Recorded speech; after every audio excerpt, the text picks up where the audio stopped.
Hello, beloved divinities. So we are going to be doing a 3-card pull. This is a timeless pull, so whenever this video finds you, wonderful. You will choose from the 3 crystals here. Choose based on whichever crystal resonates with you, and that will be the deck that I read from. I will make sure to put timestamps below as well. If this is your first time seeing my video or coming to my channel, my page, whatever, my name is Jay Simone. You're watching a comedic divinity where I provide spirituality tips for the newly awakened to help you build a better spiritual foundation. So, after you've made your selection, go ahead to skip to whatever part you need, and I will see you there. This is for pile 1. If you chose this lovely heart crystal with the little amethyst here, I think it has some malachite on the back of it, but I didn't really ask that many questions when I got it, so I just thought it was cute and I wanted it. And that's usually how I end up buying crystals anyways. I'm going to do a 3-card pull for you guys. We're going to see just what's coming through. I don't really have too much in mind, just sitting here with the energy and seeing what's going on. So let's see what we got for you guys. What's going on here? Asking for help from the ancestors, the spirit guides, the guardian spirits, the guardian angels, everyone in unconditional love. Break the chain. Sisterhood of the Rose.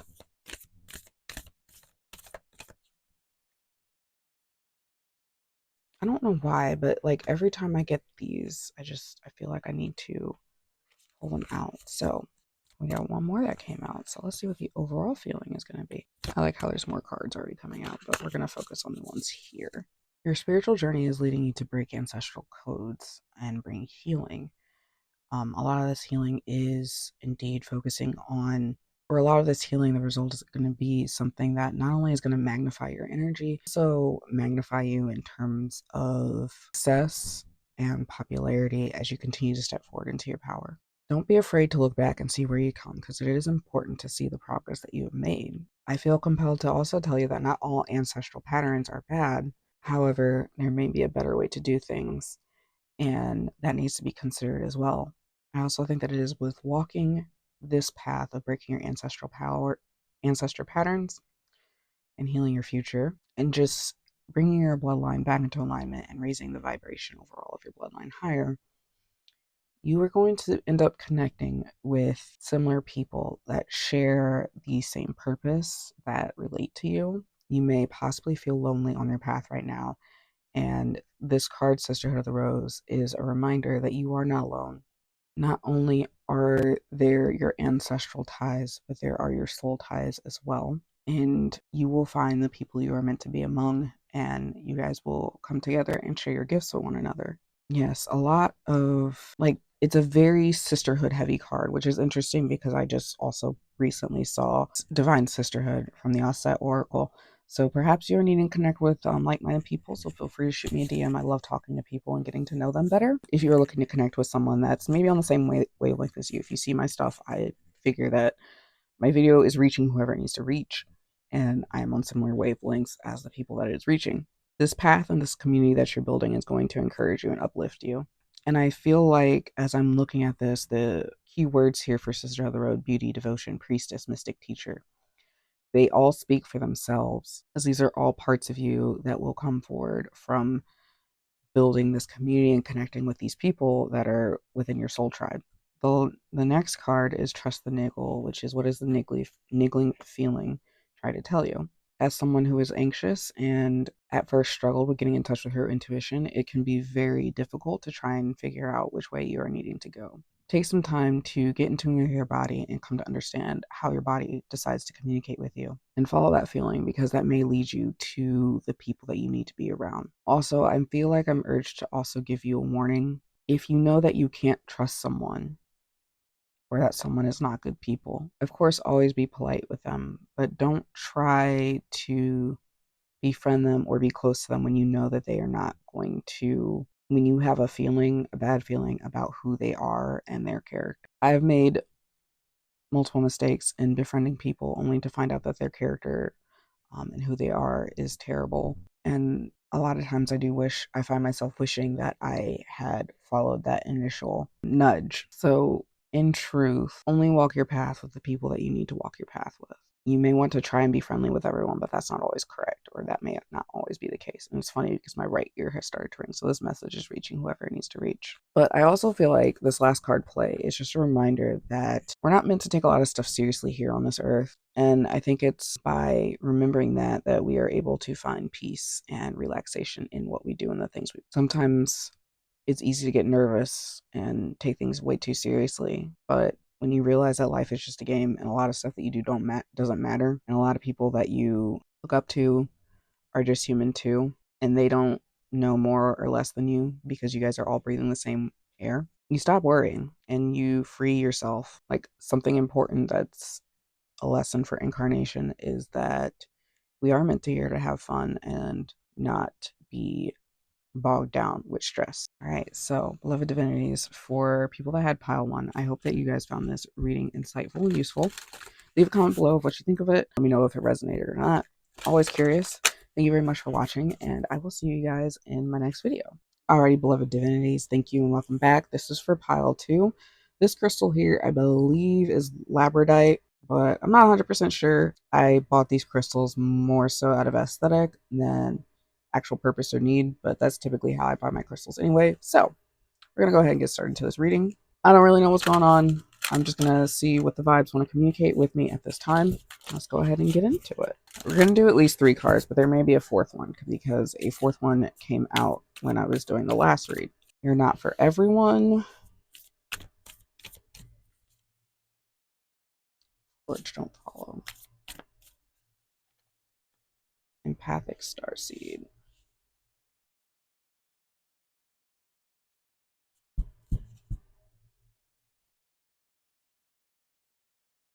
I feel like I need to pull this last one just to kind of go up here.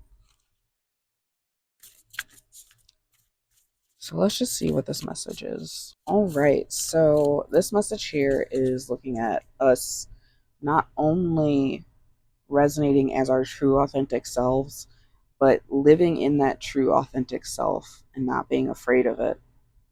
It is very easy for a lot of us to choose to or long to be on a different path, to want to walk someone else's paths, or we like certain parts of someone's path but we may not like others, or to just feel like we have to fit in with people. And I feel like this is for the person that is constantly around crowds, someone that is sensitive energetically and needs to protect themselves energetically. Perhaps this is someone who has a path similar to mine in that you're meant to stand out in your authenticity.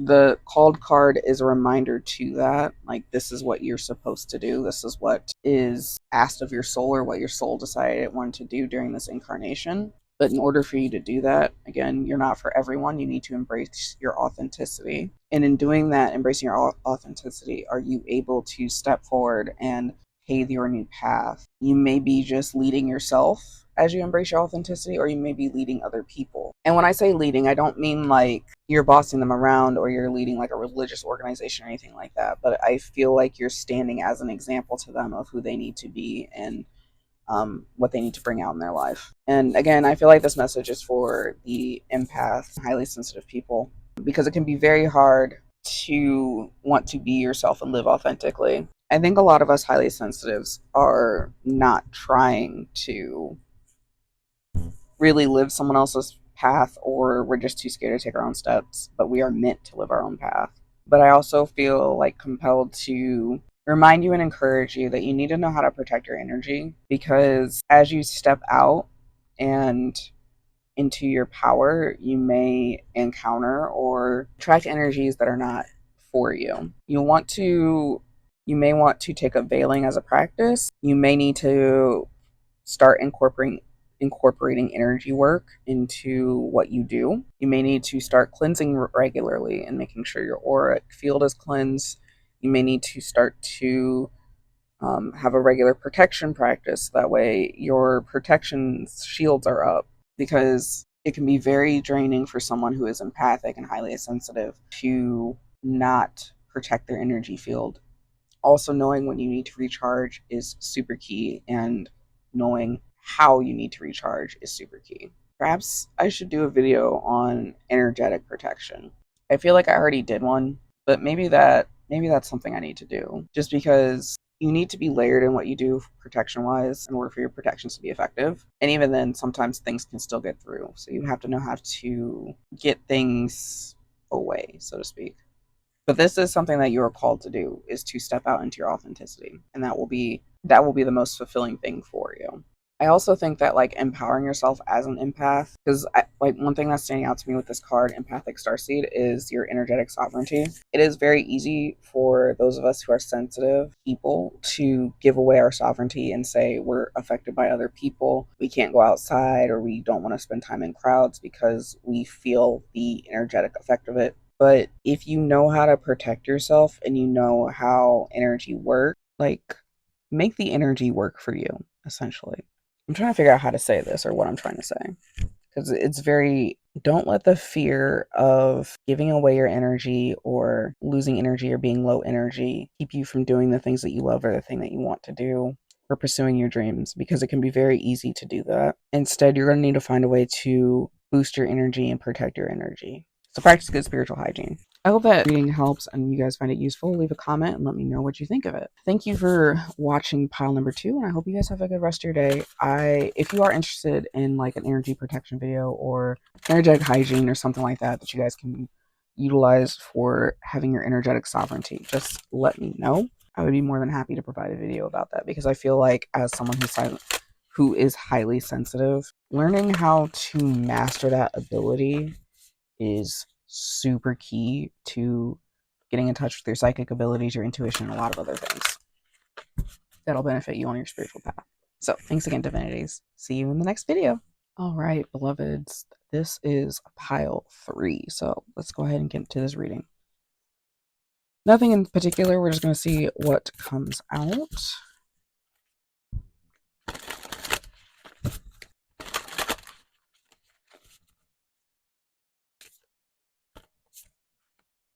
Lineage of the Rose, moved by the goddess here for this. So call gather. Now, I will say, if you picked this deck in particular, you're going to have strong divine feminine alignment, because that is what a lot of the focus of these cards are.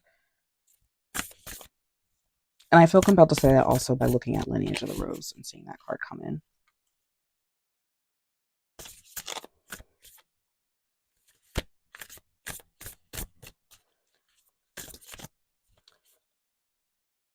The sacred union, beloved within, inner and outer relationships as the overarching theme. So your energy is moved by the energy of the primordial mother, the great goddess. Now, if you're in the spiritual game, you already know that there are people that focus on like a goddess worship or a mother goddess. And so Lineage of the Rose kind of echoes that, but I want to say it goes deeper. I want to say it goes far beyond just the choice of like goddess worship and mother goddess that may come off, or at least to me comes off with like Wiccan practices and stuff like that. Even if you're not Wiccan, I don't want to say like all paganism, but like a lot of people will say like mother goddess, but it doesn't feel all encompassing to me. Like it doesn't feel like a universal truth. Maybe it just doesn't resonate with me. I don't know. But Lineage of the Rose calls to people that recognize the divine truth of the divine mother goddess. Some people will say there's a goddess and a god. Some people will just ignore the god part and focus on the goddess. But I think when it comes to the rose lineage, it comes down to the one or to the zero, the void. And when we look at that, we look at the void. The void is the womb space. It is a mother goddess. At the end of the day, the infinite is feminine, and it's from the feminine that we get the masculine. So I feel like if you chose this, that may be a truth of yours that you are working with.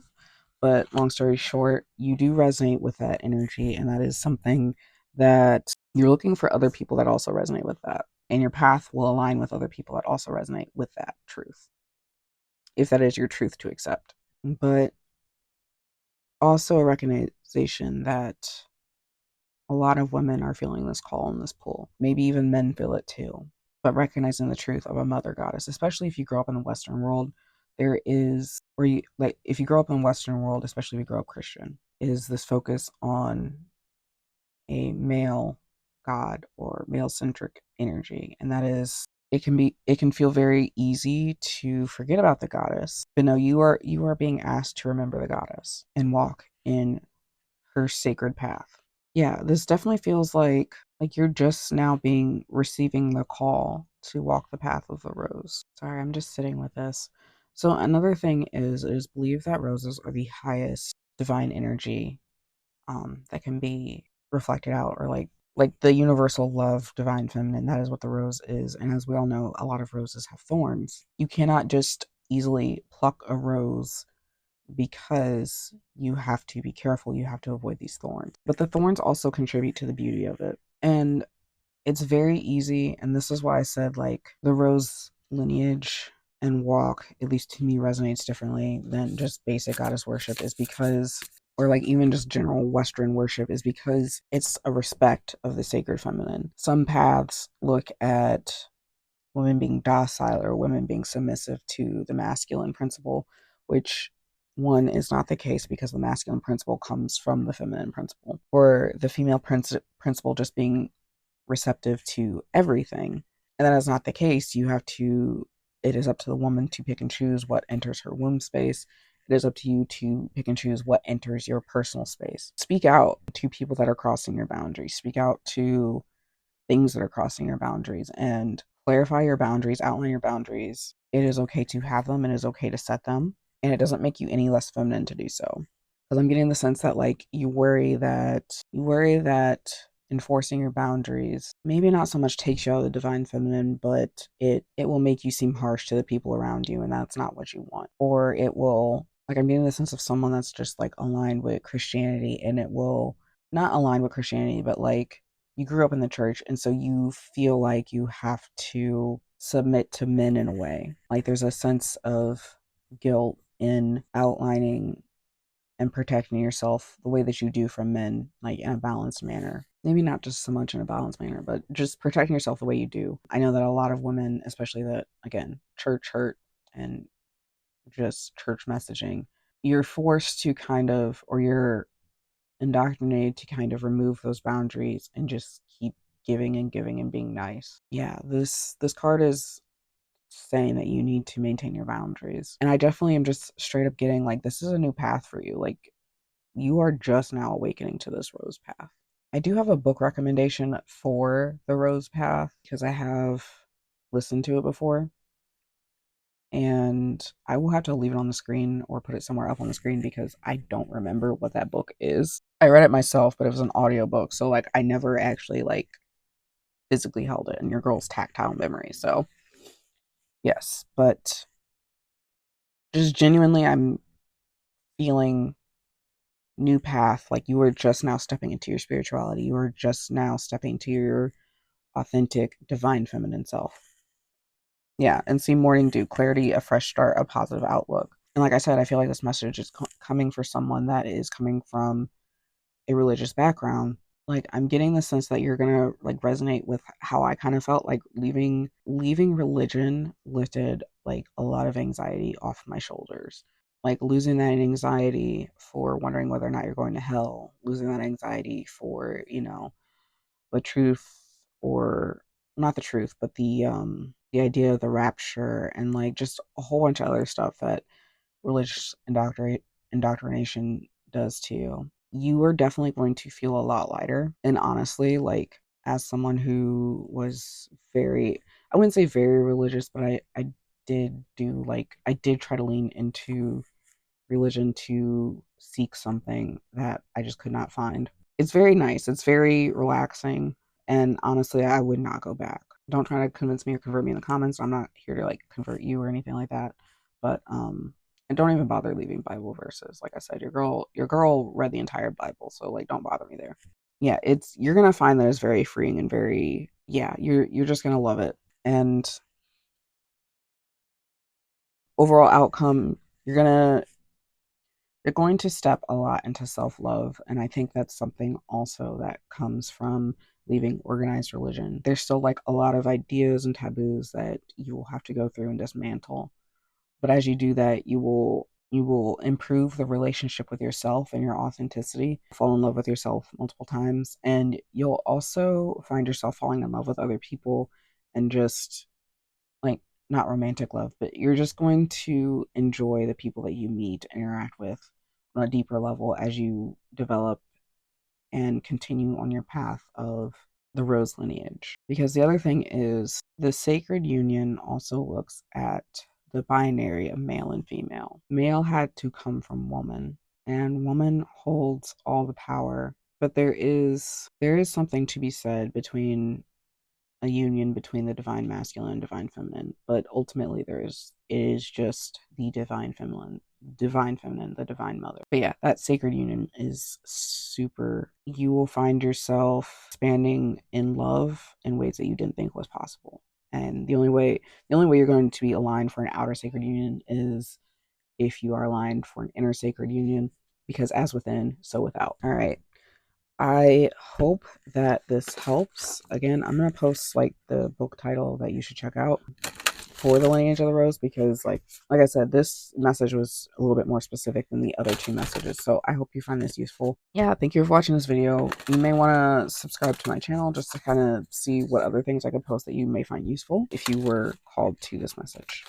So thank you for watching, and I will see you guys in my next video. Bye.